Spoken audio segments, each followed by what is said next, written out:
European locals will likely never say it to you, but they have definitely noticed that you're not from here, often without you even saying a single word. After living in 3 different European countries for the past 10 years, I have seen these subtle rules trip up tourists more times than I can count. Most people think that heading to Europe is just about packing cute outfits, but actually it is the tiny social signals tourists miss that really matter. These 15 unwritten rules will help you blend in, connect with the locals, and travel with way more confidence. We are going to cover fashion, we're going to cover etiquette, we're going to cover conversation, and the subtle things that make the biggest difference abroad. Starting off with your attire. Here is what not to wear. Let's start by talking about dinner attire. So this is something which, ladies, it is often actually your men which give away where you're from, not so much what you are wearing. But if you come as a pair, the assumption is that you're probably coming from the same place. Not always, but I would say more often than not,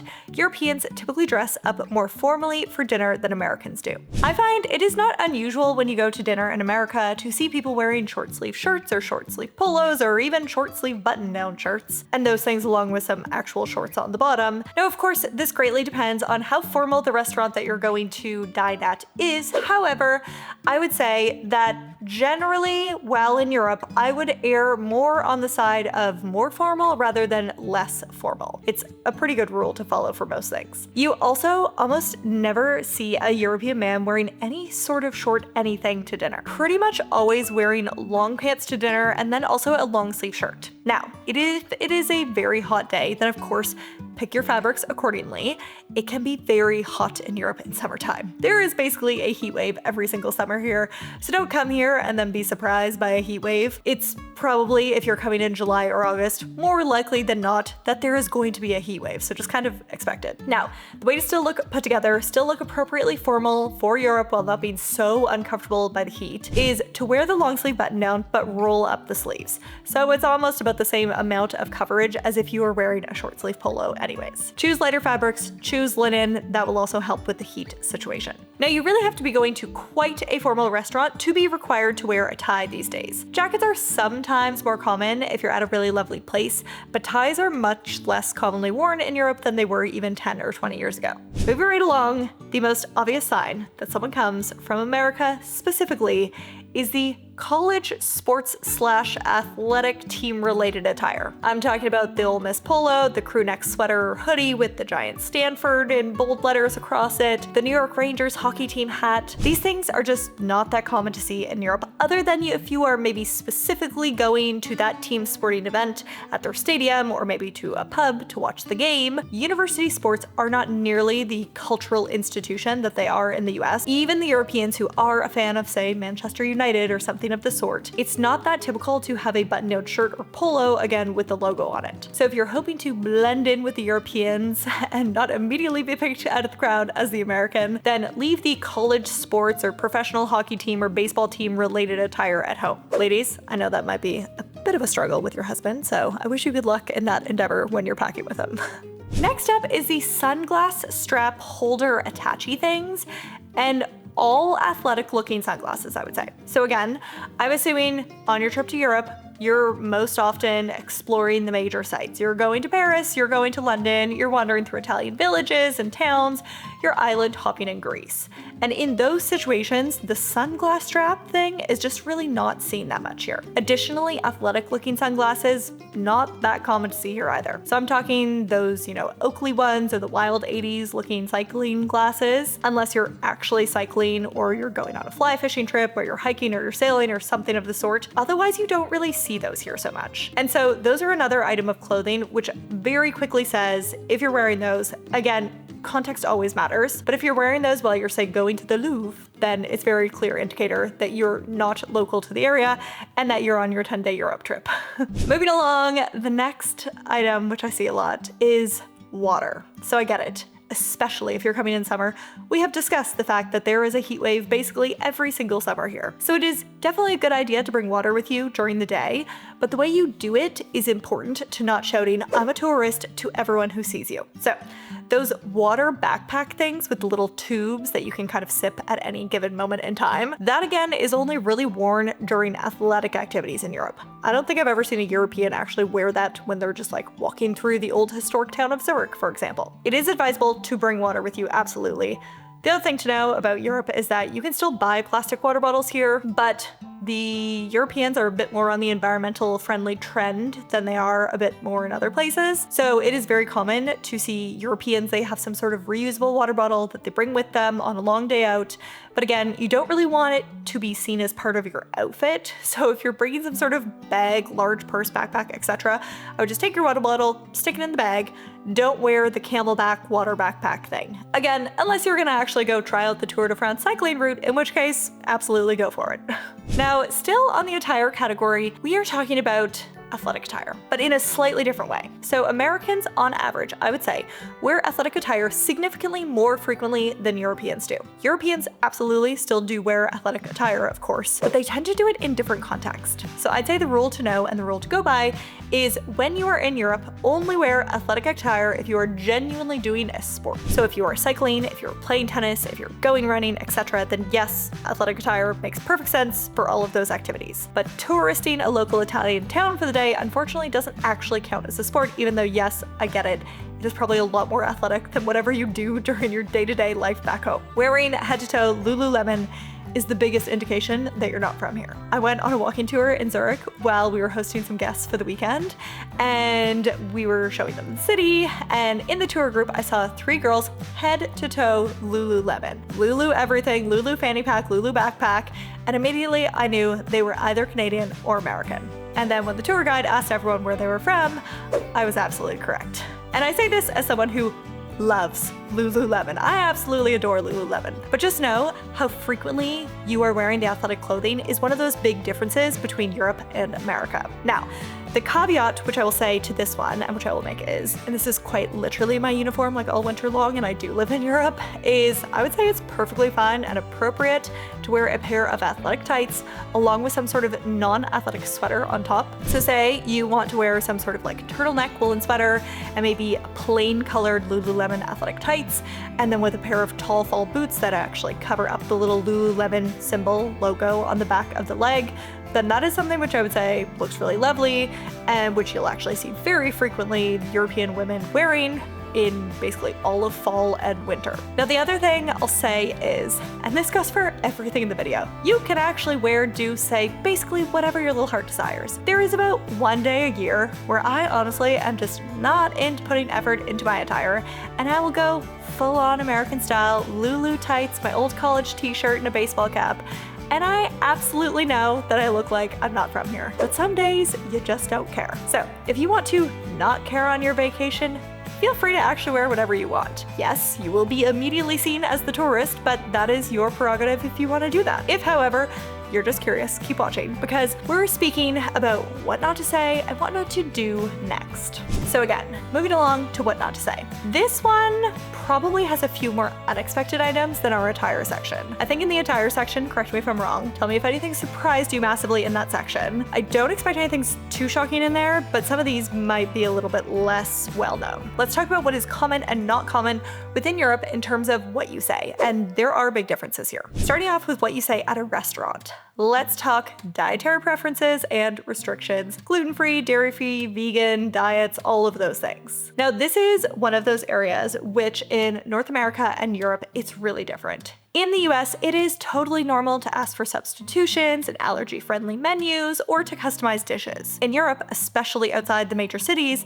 that's just not really the norm here. And so you will very rarely see gluten-free or vegan labels on menus unless you're somewhere like London or Paris and Berlin, and even then it's still not guaranteed. I'll give you an example. I recently went on a hike in Switzerland and we stopped at a little mountain hut for lunch. Now, there was not only no allergy indicators on the menu, there wasn't even a menu at all. There was just one set meal made fresh that day, and you either ate that or you went hungry. And honestly, the food was incredible. I tried something I had never heard of before. I didn't have much clue what I was actually eating, but it tasted fantastic, and the experience overall was really unique and really fun. But I totally get if you're used to having options and needing accommodations, then some European restaurants off the beaten path can be a bit of a shock in terms of how minimally flexible their options are. Like literally one item available for everyone in the restaurant. And that's likely because, I'll be honest, I just haven't found dietary restrictions to be nearly as common here. I've lived in the US for many years, and a fair number of people I knew had some sort of dietary preference or was on some sort of specific diet, vegan, dairy-free, gluten-free, whatever. And in contrast, I've lived in Europe now for nearly a decade,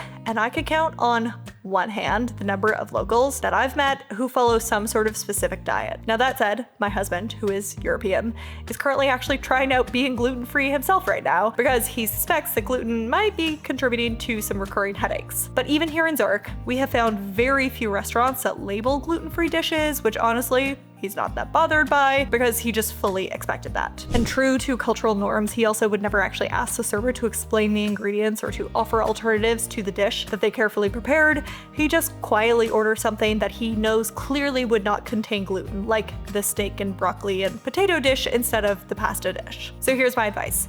If your intolerance is mild and you're curious, go ahead and actually just try the food. You might find that you're actually fine. I have met a few people now who say they can't eat the bread in the US, but they have no issues at all in France or Italy. In fact, I once met a woman at an event when I was in the US who had her flour shipped from France to the US because it was the only kind that she could actually tolerate. And so she made all of her own bread at home with that specific flour. Regular American bread gave her all sorts of issues, but with the French flour, it was no problem at all. But of course, if your allergy is serious or severe, absolutely bring what you need with you. Don't count on the local grocery store having gluten-free pasta on hand.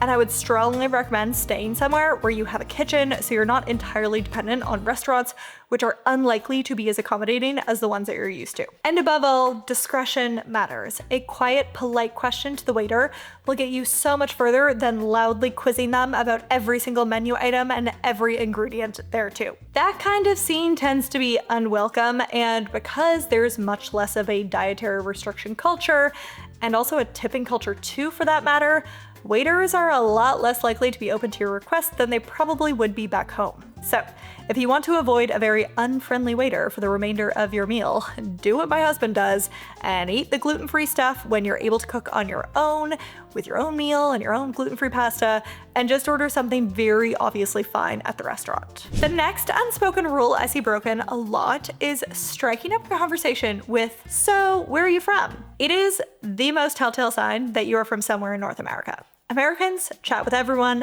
everywhere. Grocery aisle, gas station, chairlift, etc. And this is something I love about going back home. The lovely little encounters that you have with people. It's not as common in Europe. It sometimes happens if you're in some sort of interaction or conversation, just more naturally occurs. But "so where are you from" wouldn't be considered like a natural occurrence, but more just like a looking for a chat kind of conversation starter. I was on a chairlift this past winter in Andermatt, and a man said this to me to start a conversation on the chair, and I immediately thought, American. And he was indeed from California, I quickly learned. And I thoroughly enjoyed our chat, but there is no question that the second those words came out of his mouth, accent completely aside, I knew where he was from. And so if you'd like to start a conversation specifically while skiing, a more normal European conversation starter could be something about the weather or how the ski conditions are, or if your chairlift mate has a recommendation on the best place for lunch, or if there's any nice chalets or après-skis close by. Those would also be normal European conversation starters. So maybe try out those next time you're on a chairlift in Europe. Moving right along to our next rule. This one might ruffle a few feathers, but it is something that the Europeans are definitely thinking, so it's best that you are aware of it and then do with this what you will. So there is a very different culture around talking about work and money in Europe compared to North America. In the US, it is completely normal to ask someone what they do, share your job title pretty early in a conversation, or talk about your success with pride. And that is part of the American dream and the you can be anything you want kind of aspect of American culture. And there are so many positives to that culture and that sort of positive mindset. And if I had to pinpoint honestly one thing which I think Europeans would be really well served to adopt from America, it is the risk-taking, shoot for the stars, you can be anything attitude. But how that attitude then leads into speaking about success is just not the same in Europe, and I honestly think there's also something to be said for the way that the Europeans do it here. And of course, if you want to blend in well here, you need to know that work and wealth are discussed with much more subtlety. People tend to talk about their careers much later into a conversation or getting to know someone, if actually at all, and wealth is pretty much not a topic that is discussed openly in polite conversation. We had new neighbors move into the bungalow beside ours at a hotel in Greece this past summer. She was wearing sunglasses and a hat and a sundress. She could have been from anywhere, but he was the telltale sign: shorts, a polo with a university logo, and a baseball cap. And they arrived by golf cart, which in the what not to do section, we'll talk about golf carts a bit too. So immediately, without them even saying anything, we already guessed that they were American. And turns out we were right, they were from Texas. And within about 2 minutes of the conversation, the husband had told me both what he did for work and made it abundantly clear that he was very wealthy. It was genuinely record time into a conversation to say those things. Now, the conversation started with the friendly like, "Hey neighbor, where are you from?" And after I found out that they were from Texas, I asked how long they were staying in Europe for this summer. And they said they were staying for 1 month, but only 3 days at this hotel before they were about to fly home. And so I'd asked where they'd been before this, and he said, "Oh, we were at our home in the south of France," which so far, as that just naturally came up in conversation and was the answer to the question that I asked, it would have been a totally normal thing for a European to tell me the exact same thing, that they were at their house in the south of France before that too. Now, keep in mind, we were staying at a really lovely hotel, so you would assume that most guests at that hotel were doing well just by being there. And mentioning a second home in the south of France would have also been enough of a hint on its own that this man had done well for himself, and he really wouldn't have had to actually say anything more, and anyone could have put 2 and 2 together in that situation. But then he pivoted almost immediately into telling me what he did. That he ran not just any straw company, but the largest straw company in the US with hundreds of employees. It was clear he was looking for the quickest way possible and moment to tell me exactly what he did and how successful he was in the most direct terms possible. Now, in the US, that would be totally normal. Just a friendly, confident introduction. There is no malice intended in that sort of introduction. But in Europe, it can come off a bit too forward, or like you're trying to prove something, even if that's not actually your intent. That kind of approach isn't really done here so much. And again, contrast that with an English lady who we met at the same hotel on that same vacation. She had 4 children with her, ranging from the age of about, I want to say 12 to 20-ish, just based off looking at them. And at dinner every evening, they were all dressed really nicely and genuinely engaged in conversation with their mother. There was no phones at the table, no headphones, no TikTok scrolling. Those children were polite at the breakfast buffet. They waited their turn around the other guests. They used their silverware and napkins correctly.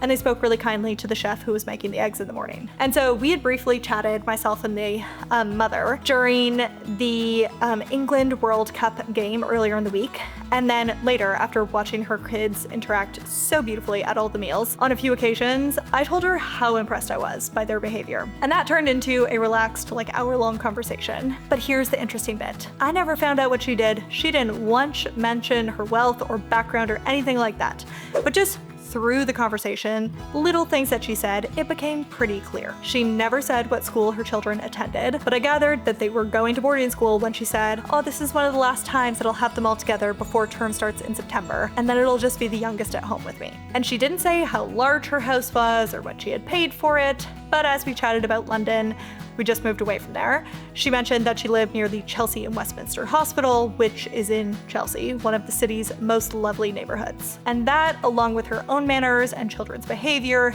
even if we never discuss what type of school they attended or where in London she lived, just all of those things spoke volumes. And that's something you'll often see here. Someone might casually say, "Oh, I work in property." And that could mean that they are a local letting agent, or it could mean that they manage a 15,000 acre family estate and historic family home, and you honestly wouldn't really be able to tell from what they just tell you alone. You kind of pick it up in the context, how they speak and their behavior and these small offhand details that come up naturally, which kind of just like adds to the mystery and fun, I find. Now, there are cultural reasons and positive and negatives to both of these methods of doing things, but if you're watching this video because you're visiting Europe and you are hoping to blend in a little bit more, then consider the sort of like charming aspect of the slower European reveal on this specific topic. Just let your story unfold naturally in a conversation. It's in those quiet details that the most interesting parts of someone's life emerge, I find, and there's really no need to rush into job titles or your life resume. In Europe, people tend to reveal those details more gradually, if at all,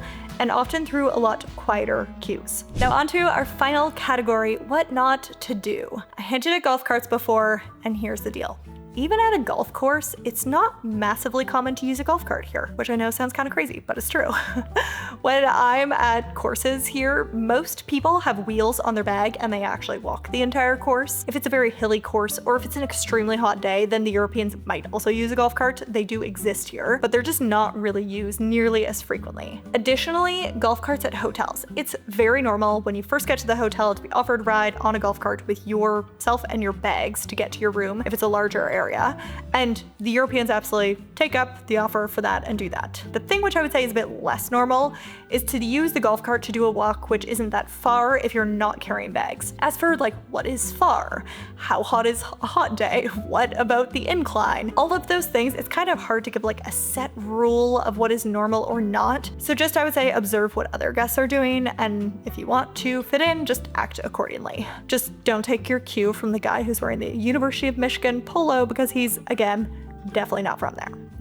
The next unspoken rule I have for you, this one has quite a funny story to go with it. And it's not actually so much for the Americans, but maybe more so for the Canadians that I see do this one. And I totally get why. In Canada, you can actually sometimes pay in US dollars. So I guess I see how the assumption could be like, okay, well, in other countries, maybe they also take a form of currency from a neighboring country, and that logic makes sense. But probably just assume, actually, when you're in Europe, that that's not the case. I was at Lake Como last year, and a man went to pay for his ice cream, and he asked the Italian ice cream server if he could pay in Swiss francs. Now, we were in Italy, where the currency is euros, by the way. And so the Italian man came back with an absolute zinger. He asked the tourist where he was from. The man said, Canada. And the Italian man said, can you pay in Swiss francs in Canada?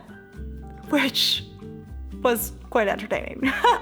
The Italian man absolutely had a mic drop moment there and made his point without really ever answering the question. Now, next up, unspoken rule, working on vacation / having a laptop at the pool. So Europeans are notorious for taking their vacation and Feierabends very seriously. Expats frequently complain that nothing gets done in the month of August because everyone is on vacation on what feels like the entire continent. And those Europeans are definitely not bringing their work to them with the pool, which is why, again, not a lot gets accomplished here in August, which has some downsides. But if you want to blend in, do like the Europeans do and just leave the laptop at home, or at a minimum, do the work in your room and not by the pool where everyone can see. It's basically impossible also to see your screen in Spain's sun anyways, so you're probably not gonna get much accomplished there too.